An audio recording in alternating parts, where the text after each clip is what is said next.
This is the Anything Goes with Jackson Neill podcast.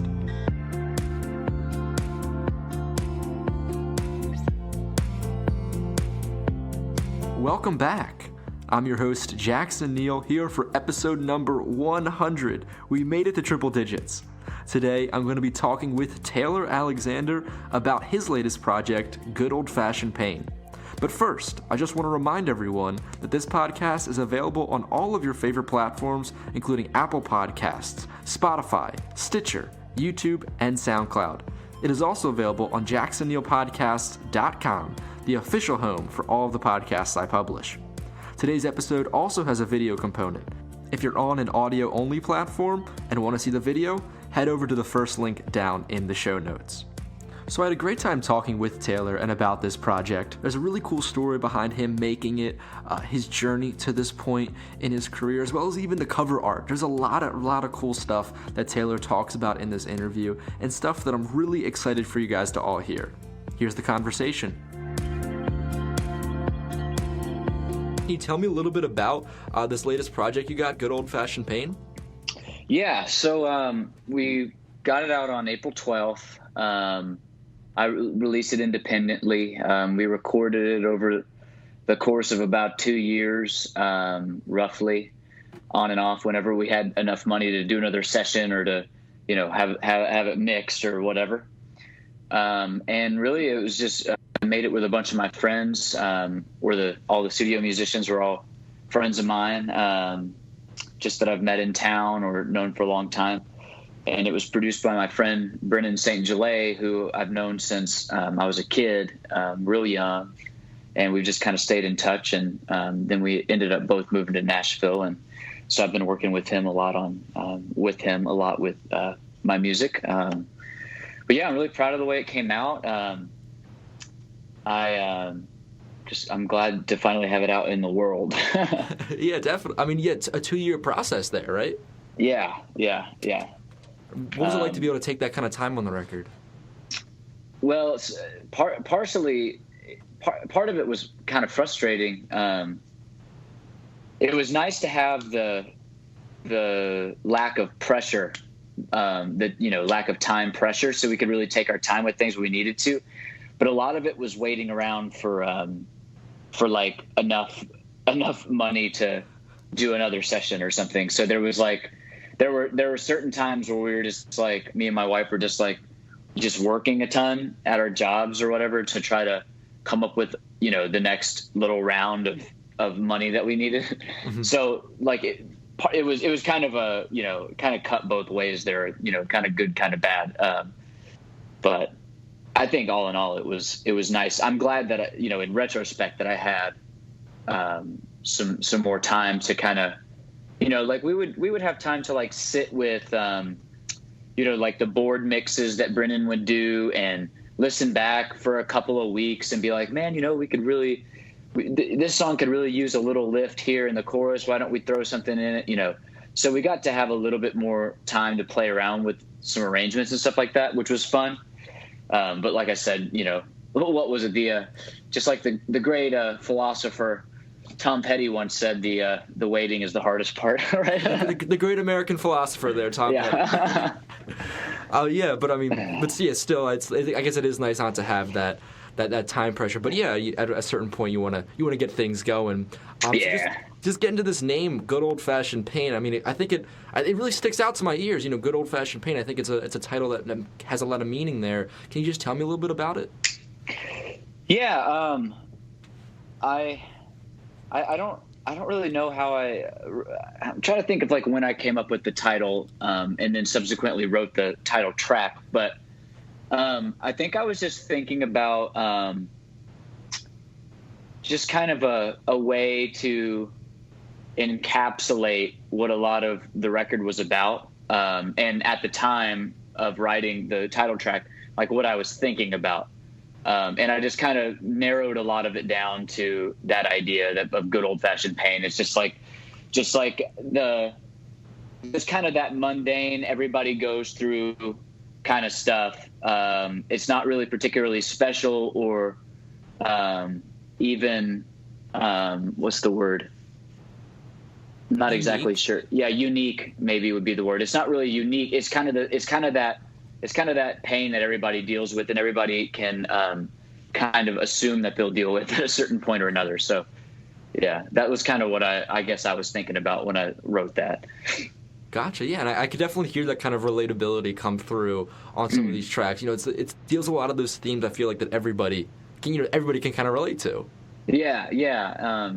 I think that was kind of my goal with the record, was that I wanted to tell my own experience, but I didn't want to be so. Well, it's not that I didn't want to be so specific that nobody would understand, because I think one of, maybe it was Thoreau or somebody, one of these writers said that it's the charge of the artist to, what does he say? To make the little into the large, like to take these really personal things and make them as if they were very accessible to everyone. And so that was kind of my goal, was to take these things that I think, you know, maybe the way that I said them might have been my own way, but I think a lot of people could see their own experience in it. That was kind of my thought process. Do a lot of it. Yeah, gotcha. I mean, yeah, the themes I've read other people kind of mention these too, and I was kind of listening for them throughout, like self-reflection, passing of time. Those kind of central ideas that, you know, no matter who you are, you're gonna be able to listen to this project and be like, I feel this, you know, I feel those same kind of ways. Yeah, that's what I hoped for sure. That was definitely part of my goal. Mm-hmm. So what was, I guess, the inspiration for this? I mean, right now you're talking about Thoreau. You mentioned Tom Petty already, I guess. So I'm kind of interested now. Like, what were maybe you listening to during this time? What maybe were you reading during this time that was inspiring you? Yeah, so the interesting thing about this record is that the title track is a song that I'd written probably in 2012. A really long time ago. I think I was like 18 or 19 when I wrote that song. Yeah, that would have been right. And so I just kind of I hung on to it for for a really long time, and I didn't necessarily intend to do anything with the song, because I just kind of wrote off a lot of my old music. But while I was putting all these songs together, that one I think I played it for a few people. And they were like, oh, this is like, you know, you really ought to record this one and get it out there. And I also thought that it was interesting how it did kind of, it was almost like this nice encapsulation of everything that the record's talking about, like a little, almost like the opening number of a musical where they kind of like set the stage for you, you know? Yeah. And so I liked that idea about it. And so we ended up, you know, cutting it and putting it on the record. So that being said, a lot of it was written over the course of a really long time.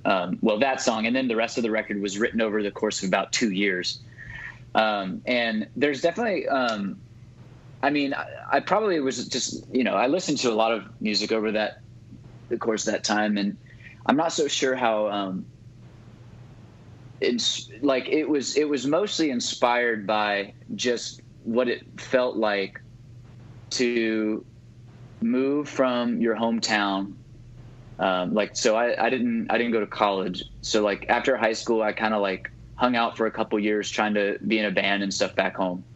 And eventually I was like, okay, it's time to, you know, I'm going to go to Nashville and, you know, try to, you know, give it a real shot. Right. And so I moved when I was 22 and didn't really know very many people, and just kind of had to figure out a lot of things for myself, because like I had lived on my own back home, but I was really close to, like I lived in this same area to like my family and everybody that I knew. So it wasn't quite as isolating, but then moving up here at that time in my life, it was real isolating for a while. It was like I kind of felt like I had to figure out how to grow up and be an adult in this kind of weird path that I had chosen for myself.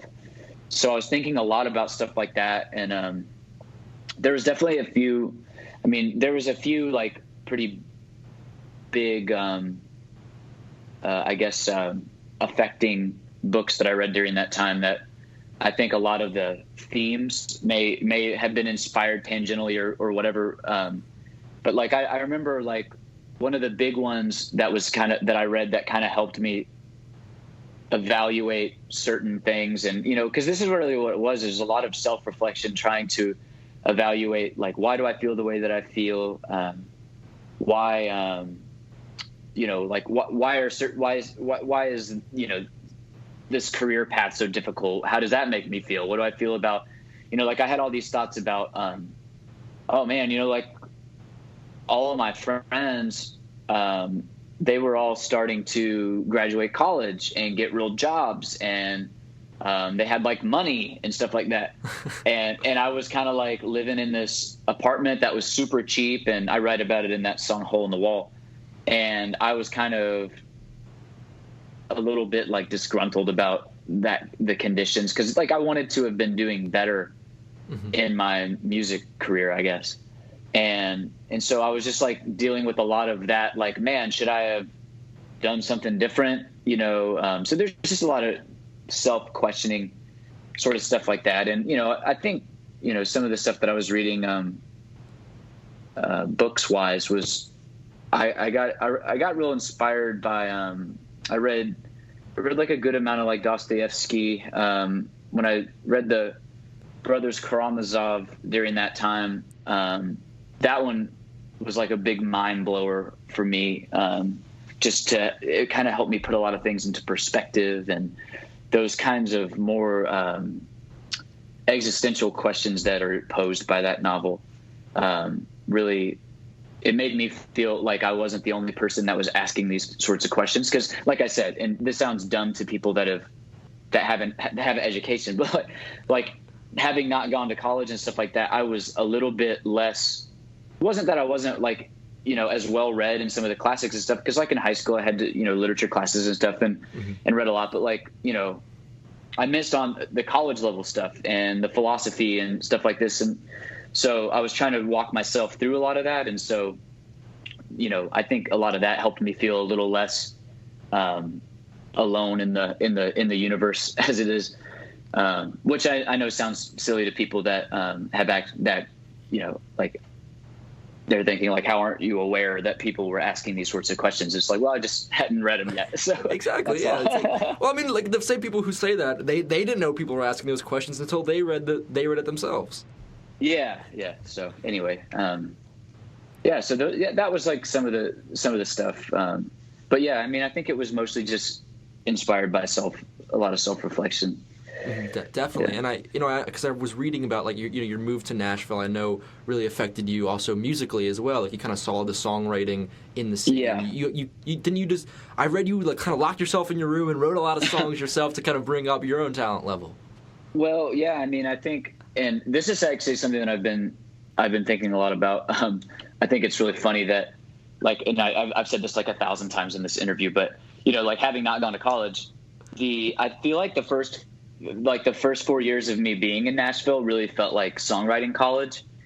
And because like in the same way that when you go off to a university, your professors that you have in their respective fields are generally like highly regarded, or maybe they've even written the textbook or whatever, like a lot of times. Yeah, you've heard stuff like that, right?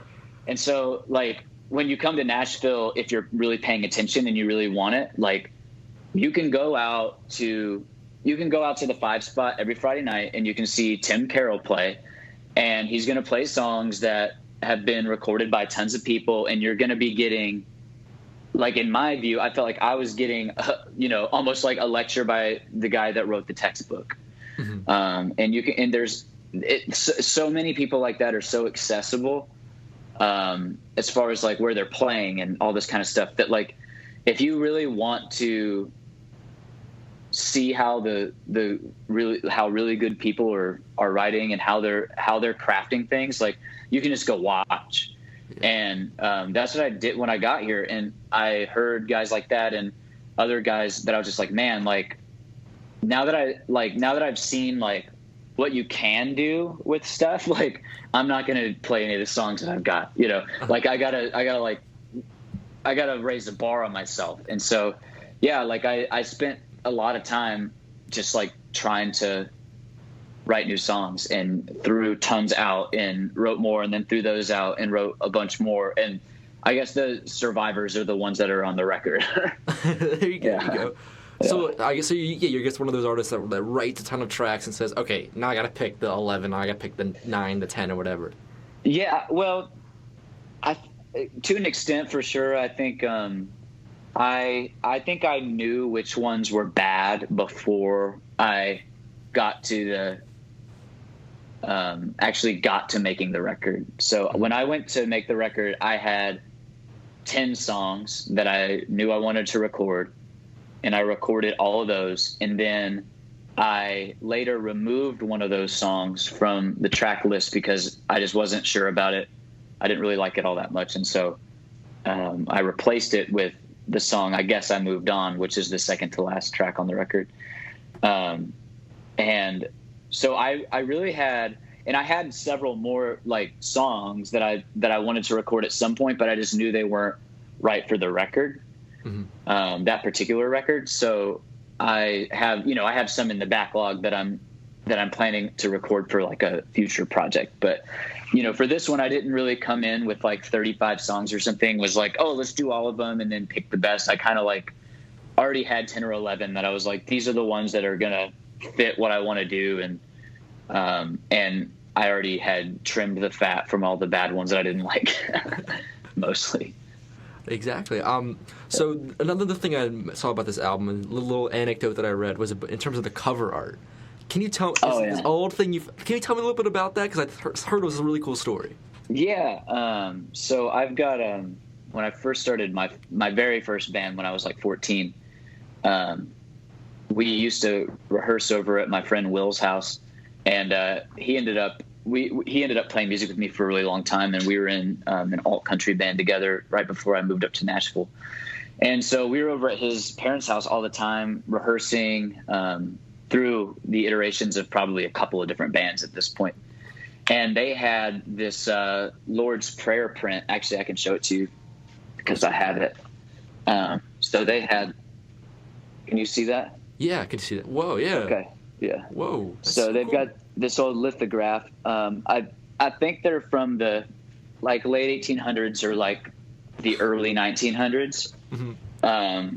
The I guess the authentic ones or whatever.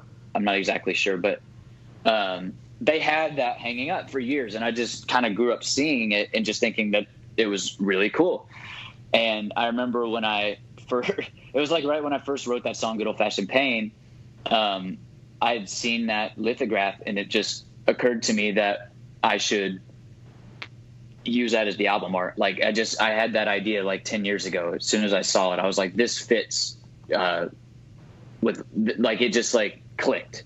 Mm-hmm. And I just kind of kept that idea around forever until I made this record. And then I reached out to Will's dad, and I was like, hey, do you think that you could scan that lithograph so that I could have a graphic designer just kind of like manipulate it a little bit and change the font, the text?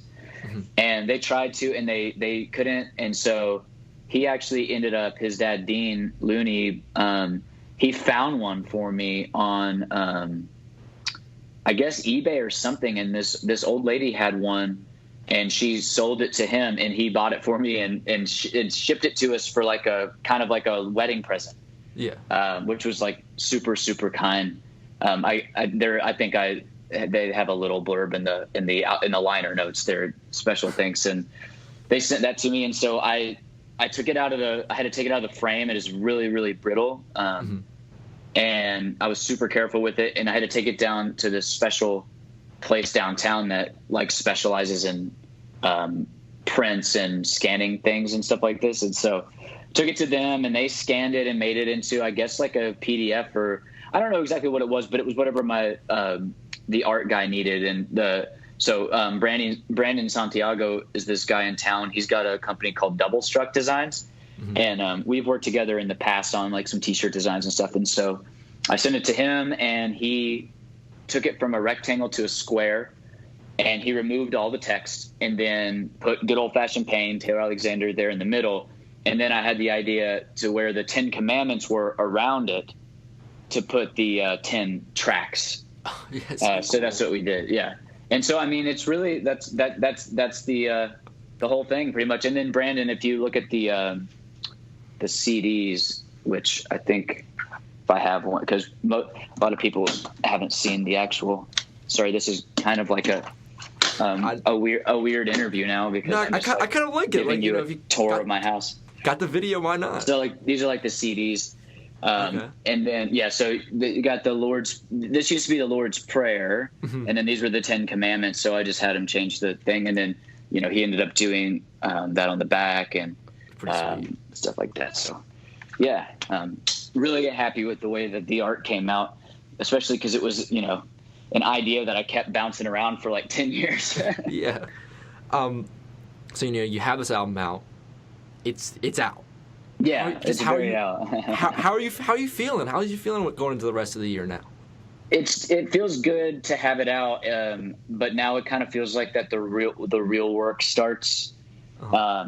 Doing and it's kind of doing the stuff that I don't really like to do, which is like self-promotion. Yeah. You know? I mean, honestly, who likes to do that though? Yeah, like I like to do stuff like this where I can just like rant and rave about whatever, but like the Instagram posts and trying to figure out all of that stuff is so demoralizing for me.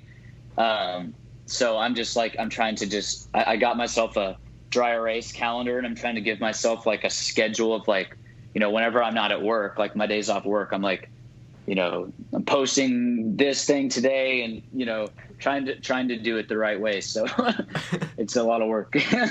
No, I feel that definitely. Social media is something I lack on. People to hear it. Yeah, man, it's hard.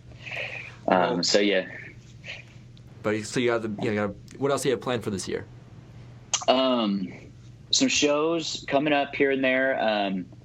That's really the big stuff. Is just more shows. I'm just trying. I was right before you called. I was just on my computer sending off booking requests to venues, trying to get some more shows. So hopefully playing more. I just want to get the songs in front of as many people as I can. So I'm just going to be trying to do that. Well, I love the record, and thank you so much for doing this interview. Thanks. Oh man, my pleasure. Thank you.